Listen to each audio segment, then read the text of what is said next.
Welcome back to the Chinese Medicine Podcast. It's Marie Hopkinson here today, herbalist, acupuncturist, and today we're going to be talking about how to stop anxiety with food, with this one food, with this herbal food. Is it a food? Is it a medicine? Well, it's actually both, and we're going to talk about how this one herb can help you and how it's being used in classical Chinese medicine. So that's the oldest form of ancient Chinese medicine, and how you might use it in your food. Now, this is called Bai He or lily bulb. Now, this is the dried version, so you can kind of hear it. It's not a shaker, but you can use this and you can buy this fresh from many Chinese grocery stores, Oriental grocery stores in the world sell it. It's a commonly used food in China to eat, but it's also a well-known herbal medicine. And I'm going to talk about how you might use it, when you might use it, and how herbalists use it as well. Something to remember about differentiating herbs and foods, or medicines and foods. When a herb, like this is a herb, is used as a medicine or used as a food, it can actually be the same substance, but it's how it's intended to use it. And it's also the dosage of how it's used, and sometimes the combination of what it's put together with it. Technically, this is a herb. I'm going to put it up here so you can kind of see it and put it up there. Right. So technically, this is a herb that can be used as either a food or as a medicine. Now, when is something like this a food? When is it a medicine? That's a good question. It could be the dosage, the amount that's used, and the frequency in which it's used. So usually when you have something as a food, it's just a part of your diet. But if you're very intuitive with your diet and you don't really eat a lot of different kinds of things, you will notice the effects of food on your body more than the average person who consumes sort of a smorgasbord of flavors and things every day. So you can be selective with foods, using them in a kind of a medicinal way, and you'll notice the effect that things kind of have on you. So this is when it's used as a food rather than as a medicine. It's kind of used in a dish along with other foods, because the taste has to be palatable for it. And the good thing with lily bulb is it has a very bland, almost like a nutty, bland kind of a taste. It's not bitter or a repulsive flavor. Like some Chinese herbs, you wouldn't eat them as a meal because they're very bitter and not something that something you try to get down as a medicine, and you don't sort of think, oh, I'll have a big bowl of that flavor. So Bai He or lily bulb is used a lot in China in combination with things like celery. I've seen it cooked with celery. You could probably cook it with meats. It's used as in a stir fry kind of environment. So there's a few ways that you can cook with it. If you can't get it fresh, which that's obviously the preferred way, it might be frozen. It could be in the frozen aisle of your Oriental grocery store. You can also buy it dried like this, and you can soak this and then cook with it. However, when you do that, you have to prepare that you're going to use it, because you need to soak this probably a day before. So what I would do is get a handful of this stuff here. Now, bear in mind, when something's dried, it's going to expand out. So don't put too much, right? Just have a little bit. Otherwise, you might make too much, and especially if it's just for one person. So you want to get a little handful of it and soak it in. So just put it in a bowl with some water and let it soak. If you live in a hot environment, put it in the fridge. It's probably best to kind of do that. If it's pretty cool in your house, you could probably leave it on the bench, but you don't want to let things soak and ferment or something to happen if you're soaking it for a day or so. So just put it in the fridge, and then you can kind of forget about it. And then rinse that water off, and the lily bulb should actually be flexible, right? Now, it'll be a bit rubbery. And then you can cook with it as if it was a fresh thing. So I'll put some ideas for recipes in this.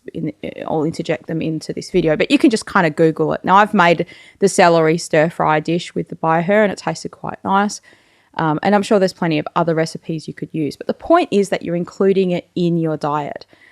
Why have I decided to make this video about this? Because I'm a bit concerned sometimes with telling people to cook with Chinese herbs if it's not right for them. Like some herbs, you really need a proper diagnosis to make sure you need that herb. Whereas with Bai He, if you didn't need it, it wouldn't cause you any detriment if you didn't need it. And you just ate it as a food. It's quite fine to just eat as a food. Now, what I mean by any detriment, I don't mean like a massive jar of it every day, too much. Too much of anything, you can die from drinking too much water.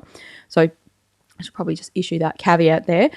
But being sensible, if you just included it in your diet, you had one meal of it, right? So the worst that could happen is nothing will happen, as in it won't help the anxiety, it won't help the mental restlessness. And I'm going to talk in this video a little bit more now about how does it do that and what's the mechanism of action, thinking of it as a herb or as a medicinal food. How does it do that? So Bai He is white and it has the affinity to the lungs. Right now, where are your lungs? In the upper part of your body. And what can happen in conditions where there's anxiety, worry, in Chinese medicine, we call it heart vexation, right? So vexation is a very old-fashioned word. It vexes me. Pretty Englishy kind of word. Terribly vexed. I remember the first time I heard that word vexation was probably in Robin Hood,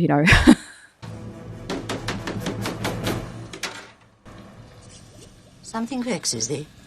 I'm so vexed. And then he stabs him in the chest or something like that. It's anguish, right? It's feeling like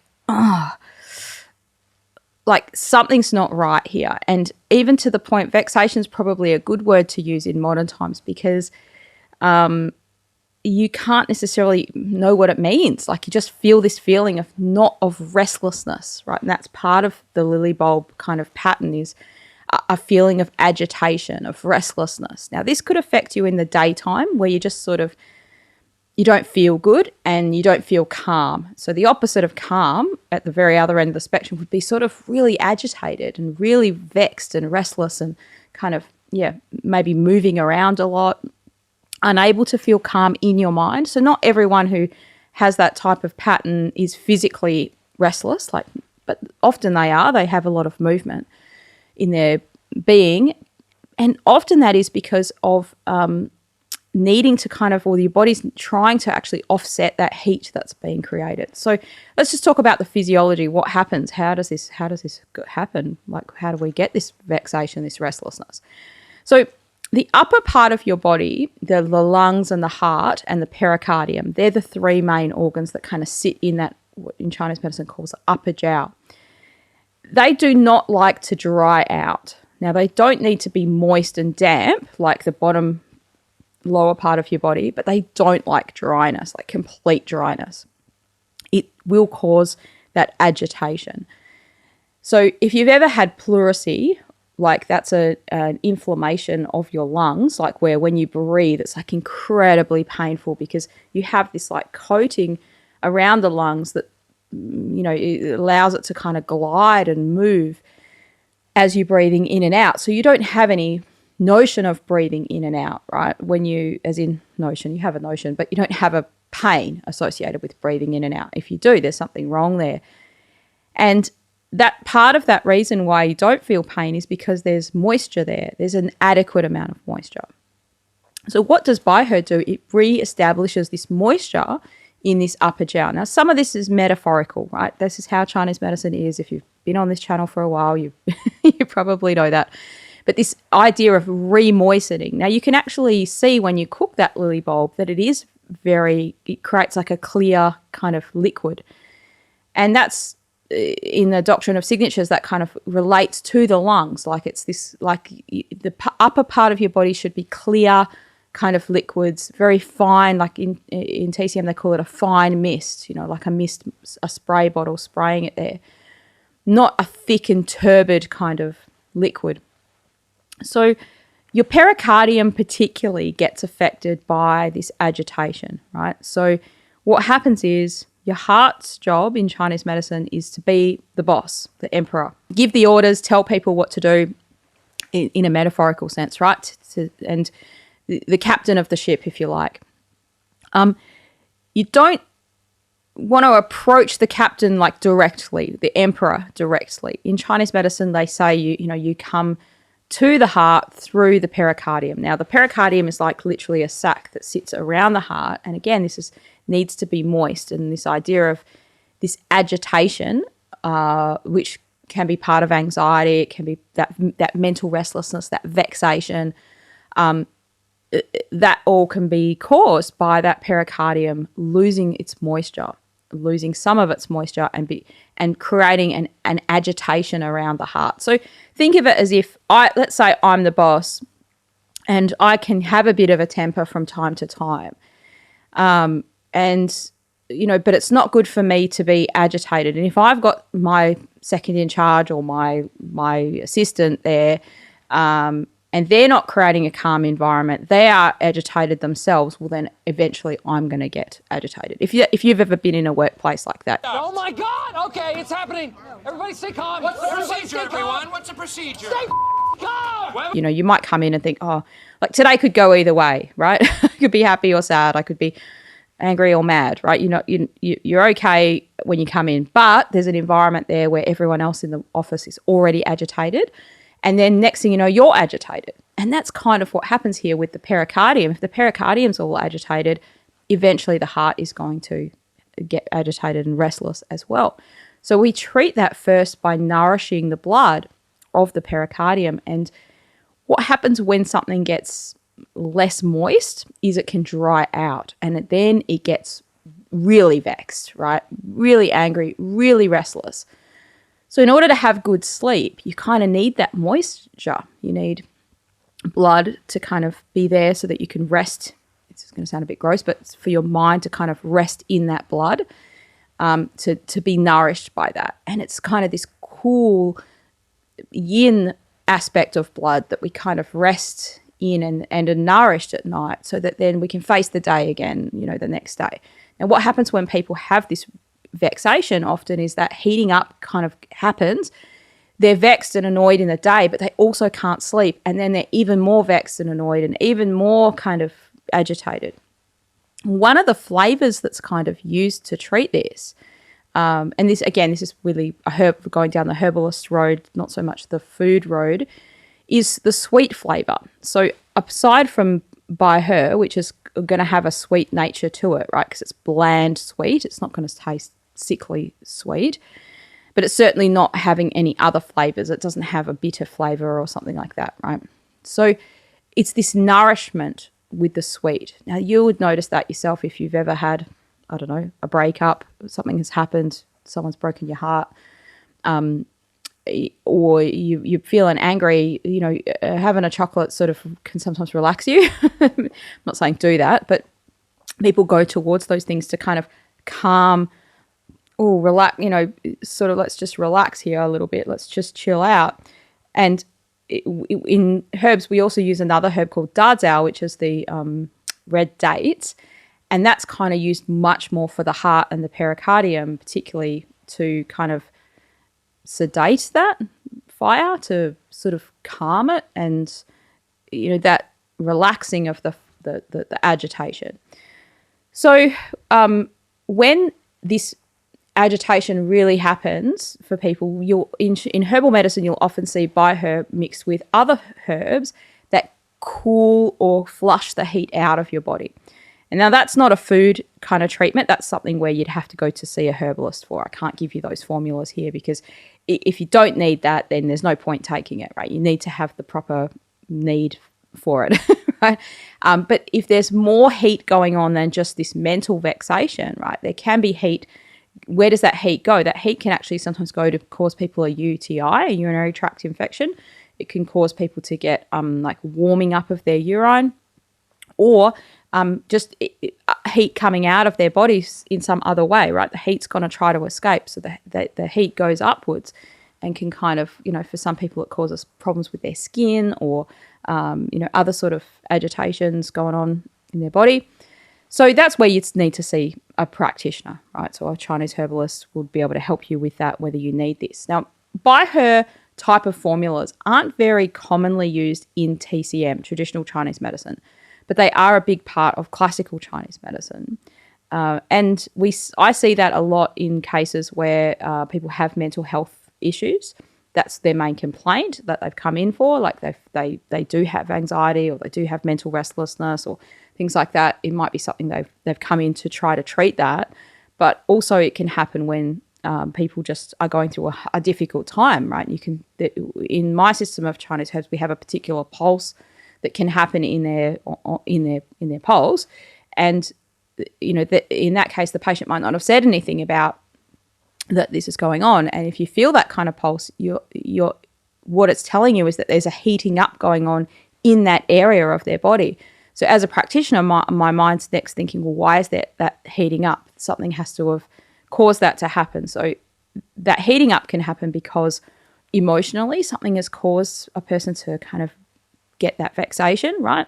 An emotional cause, but it could also have a food cause. It could also have an external causes in the environment. So sometimes people get a cold or a flu and then something like that happens. Now, it's not that common that you get a cold or a flu, and then you're not going to get the cold or flu and then the next day have, a heart vexation happening, right? But you might have already had a predisposition to that heart vexation. And then you got a fever, and then, because everyone's a little bit different and their body constitution might be different, the way that plays out for you might have brought up something that was already kind of pre-existing. So this idea of using Bai He, these sort of formulas for herbalists, it's not something that would just acutely happen. It's usually something that has been there for a while and it's kind of been brewing under the surface and everything was kind of okay. And then suddenly it kind of just got worse, like something has triggered it worse for that person. These type of situations can be caused by malnourishment. When a person doesn't have good nutrition, their blood would get deficient, and then over time it can heat up and kind of dry out. I used to see this a lot in the homeless people that I would help on the street. I used to run a homeless food van, so we would go mobile and go to places or set up at a spot, and homeless people come to you and get free meals and blankets and whatnot. It was all run by volunteers, and you get to know people, because sometimes I was doing this 2 or 3 nights a week for like maybe 3 or 4 years I did this, right? And it was a great opportunity to help people, but it was also a really nice way to see some of these pathologies in people that you would sort of get to know. And I even did help some homeless people with Chinese herbs from time to time, because there's some patterns that happen because people are outside, they're sleeping rough, and they're literally eating pies and sausage rolls and these kinds of, takeaway foods, which don't, they might have calories and they make people feel full, but they don't really have that great nutritional content necessarily. On top of that, many homeless people drink a lot of alcohol, or they take drugs. Not all, but many do. I did meet some sober homeless people, so I don't want to be generalizing here. But that sort of thing will dry you out even more. So if you drink a lot of alcohol, it'll just cause you to kind of get more and more, your blood can get dry actually from that. So it heats up and can get dry. And this is over time, not just from one drink of alcohol, but, from a longer period of time. So that vexation can kind of happen to people when they don't have good nutrition and they have poor sleep, because homeless people generally can't have a good quality of sleep. There's a lot of fear involved in going to sleep when you're homeless, because you're worried about, is someone going to attack me? Am I in a safe place? You don't necessarily know where you're going to sleep. Like that's that safety concern of, like, most of us don't have to contend with that on a daily basis, to wonder, where am I going to go tonight? Like you have the shelter of your home.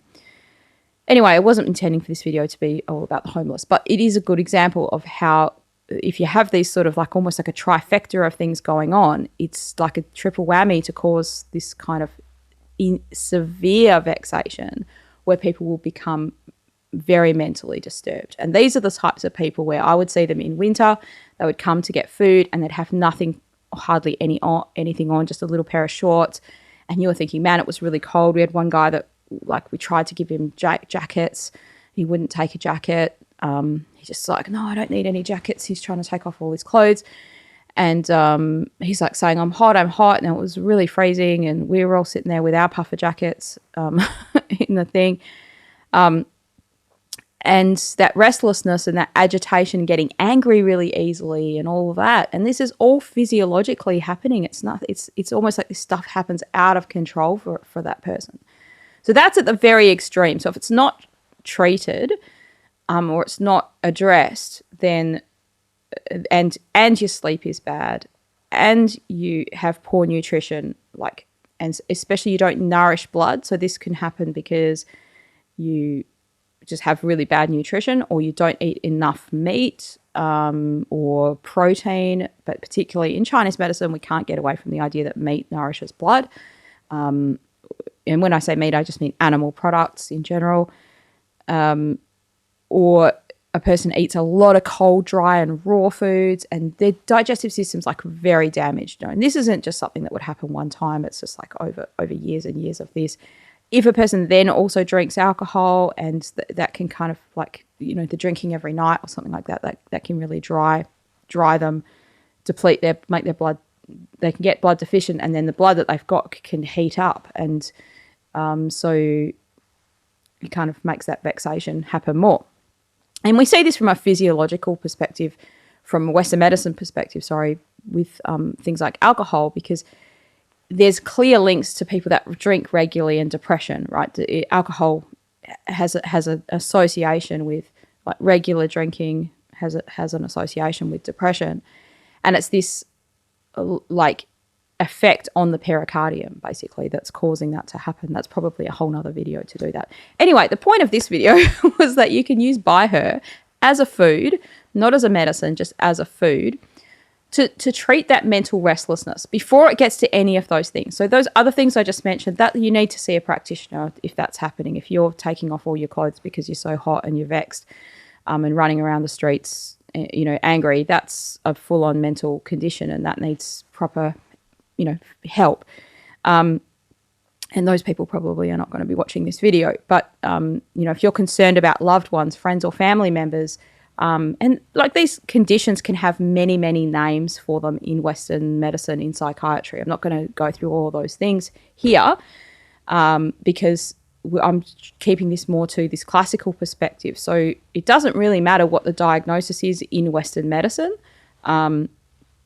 If they've got that mental restlessness as a symptom and they've got the pulse to kind of need a Bai He type of formula, and particularly they've got heating up going on, then, that's an indication that we can use these types of formulas for that.